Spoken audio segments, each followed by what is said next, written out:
আল্লাহ যদি বলে আমি আমার জান্নাতে তোরে ঢুকতে দিব না, এরিয়ার সব লোক মিছিল করে লাভ হবে না, গোদারপাড়া সব লোক মানববন্ধন করলে হবে, চার মাথায় ব্লক দিলে হবে, জিবরাইল ফেরেশতা এসে বলবে সরো, না হয় বরং কাঁদানি গাছ শুনলাম।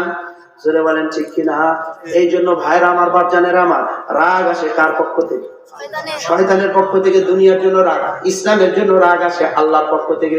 এই জন্য আল্লাহর হাবিব বলেন মান আহাব্বা লিল্লাহ ওয়া মান আবগাদা লিল্লাহ ফাকাদ ইসতাকমালুল ঈমান। যে ব্যক্তি আল্লাহর জন্য রাগ হয়, আল্লাহর জন্য খুশি হয়, আল্লাহ তাআলার হাবিব বলেন সে তার ঈমানকে পূর্ণ করে দিয়েছে। এই জন্য সমাজে গান বাজনা দেখলে রাগ ওঠে, এটা ঈমান।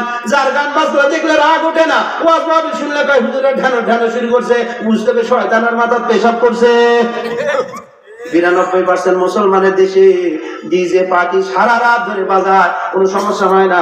মাহফিলের জন্য অনুমতি ছাড়া মাহফিল করা যায় না। জোরে বলেন ঠিক কিনা? কারণ বুঝতে হবে এমন প্রশাসনের মাথায় শয়তান কি করছে। 92% মুসলমানের দেশে ওয়াজের অনুমতি লাগবে কেন? কারণ সংবিধানে লেখা আছে প্রত্যেক জাতি তার ধর্মীয় স্বাধীনতা পালন করতে পারবে। জোরে বলেন ঠিক কিনা? মুসলমান হিসেবে ওয়াজ নসিহত এটা আমার ধর্মীয় স্বাধীনতা নয়? মুসলমান হিসেবে হিন্দুর যদি উলুলু দেওয়া ধর্মীয় স্বাধীনতা হয়, ওর পূজা করা যদি এরুলিয়া পালপাড়া, ওই পালপাড়াবাসীর যদি পূজা করার অধিকার হয়, আমি শাহজালাল মুসলমান হিসেবে উচ্চ কণ্ঠে তাকবীর দেওয়া আমার ইমানি দায়িত্ব। তোমার উলুলু দিলে কিচ্ছু হয় না, আমার তাকবীর বললে তো রাজাগারের স্লোগান, তার মানে নিশ্চয়ই ভেজাল আছে না? আর আমার বাপজানের আমার এদেরকে চিনা দরকার। সারা বছর নামাজের খবর নাই, ভোটের আগে আসরের নামাজ 4 বার পড়ে।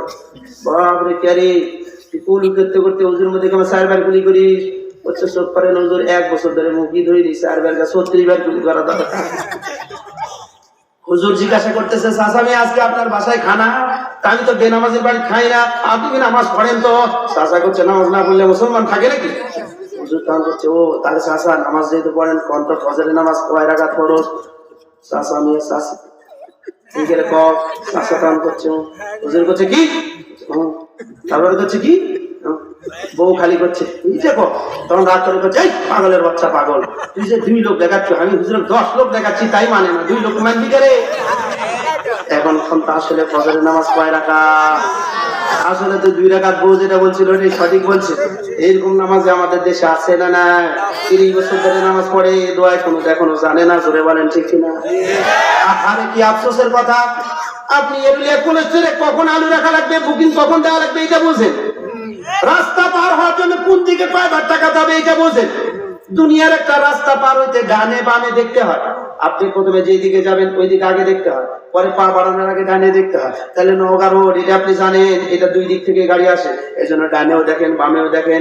সামান্য 20 হাত একটা রাস্তা পার হতে যদি ডান বাম খেয়াল করতে হয়, আল্লাহর হাবিব বলেন দুনিয়া থেকে জান্নাত পর্যন্ত হাজার হাজার কোটি বছরের রাস্তা, ডানে বামে শয়তান খেয়াল করে যদি না চলো, বেঈমান বানায় তোমারে ছাড়বে। জোরে বলেন ঠিক কিনা? দুনিয়ার রাস্তা পার হইতে ভুল হইলে সর্বোচ্চ গাড়ির তলে পড়ে মরবেন, কিন্তু আখিরাতের রাস্তা পার হইতে ভুল হইলে পুলসিরাতের ময়দানে কেটে কেটে জাহান্নামে যাওয়া লাগবে।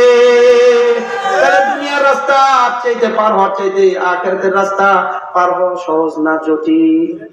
এই জন্য ভাইয়ের আমার, বাপজানের আমার, বিনয়ের সাথে বলছি আর কি কোন জায়গা দুনিয়া নয়। আজকের এই মাজারের প্রাঙ্গণে ওয়াজ হইতেছে, খুব গুরুত্বের সাথে মনে রাখা চাই। আজকে দুনিয়ার মানুষ ওয়াজ নসিহত করে বিনোদন হিসাবে, ভাই সবাই করতেছে আমরাও করবো, এর থেকে 2-4 পয়সা উঠবে, কামাই হবে। Not not not. আগেই বলেছি গরু কিনবো দুধের ওলান দেখে, জাত দেখে, তাহলে দুধও পাবো, গোবরও পাবো, গোটা ফ্রি হবে। ঠিক দিনের জন্য আমি কাজ করব, দুনিয়া আল্লাহ আমাকে ফ্রি দান করবে। এই জন্য আল্লাহর হাবিব বলেন তুমি যদি দুনিয়া চাও আল্লাহ দুনিয়া দিবেন। কোরআনের মধ্যে আছে এই আয়াত, মান কানা ইরিদু হারতাদ দুনিয়া নুতি বিহা ওয়া মা লাহু ফিল আখিরাতি মিন নাসিব। আল্লাহ জাল্লা শানু বলেন যে ব্যক্তি আমার কাছ থেকে দুনিয়া চায়, আল্লাহর কাছে দোয়া করতেছে ফিরাউন, আল্লাহ তুমি যে আল্লাহ, তুমি ভালো করে জানি আমাকে দুনিয়ার ক্ষমতা দাও, আমি একটু আল্লাহ দাবি করব। আল্লাহ বলেন তোর দুনিয়া নিলে হবে? বলে হ্যাঁ। আল্লাহ জাল্লা শানু বলেন যে দুনিয়া চাই, মান কানা ইরিদু হাত্তাদ দুনিয়া নুতিহি মিনহা, তাকে আমি যত সামান্য দান করি। যত সামান্যর একটা তাফসীর, আটলান্টিক মহাসাগরে একটা সুঁচ যদি প্রবেশ করানো হয়, এরপরে সুঁচটা যদি তোলা হয়, সুঁইয়ের মাথায় কয় কেজি পানি উঠবে ভাই? 100 গ্রাম। এক টন 2 টন, কি সুন্দর কথা। 50 গ্রাম হুজুর টুকমা পাই যাবে না, জোরে বলেন ঠিক কিনা?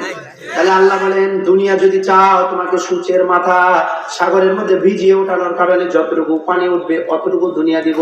আর যদি তুমি দিন চাও আমি আল্লাহ দুনিয়া খেরাত দুইটাই তোমাকে ফ্রি দান করব। এই জন্য আজকের এই মাহফিল আসছে খিচড়ি খাওয়ার জন্য না আল্লাহর জন্য?